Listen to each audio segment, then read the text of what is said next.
In the 14th century, a shadow fell over Europe, a shadow that would change the course of history. It came without warning, spreading fear, death, and despair.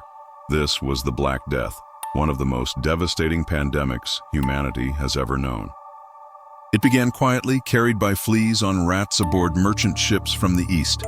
These ships, laden with goods, also carried a deadly stowaway, Yersinia pestis, the bacterium responsible for the plague. Once it arrived, the plague spread with terrifying speed. Victims experienced horrific symptoms: fever, chills, vomiting, and the telltale buboes, swollen, painful lymph nodes that turned black. Death often followed within days. Panic gripped the continent. Towns and cities were decimated. Families were torn apart. The living could barely keep up with burying the dead. In some places, entire villages were wiped out, leaving only silence in their wake.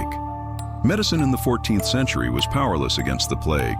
Doctors, clad in eerie masks filled with herbs to ward off the disease, could do little more than offer comfort. Superstition and fear led to wild theories: poisoned wells, angry gods, even the alignment of the stars. Fear turned to scapegoating. Jews, foreigners, and other marginalized groups were falsely accused of causing the plague. Thousands were persecuted, tortured, and killed in a wave of hysteria and cruelty. Yet, amid the devastation, there were glimmers of hope. Communities came together to care for the sick. Artists and writers documented the tragedy, ensuring the world would never forget. And slowly, life began to rebuild. By the time the Black Death subsided, an estimated 30 to 60% of Europe's population had perished. The social, economic, and cultural fabric of the continent was forever altered. But from the ashes, a new world began to emerge.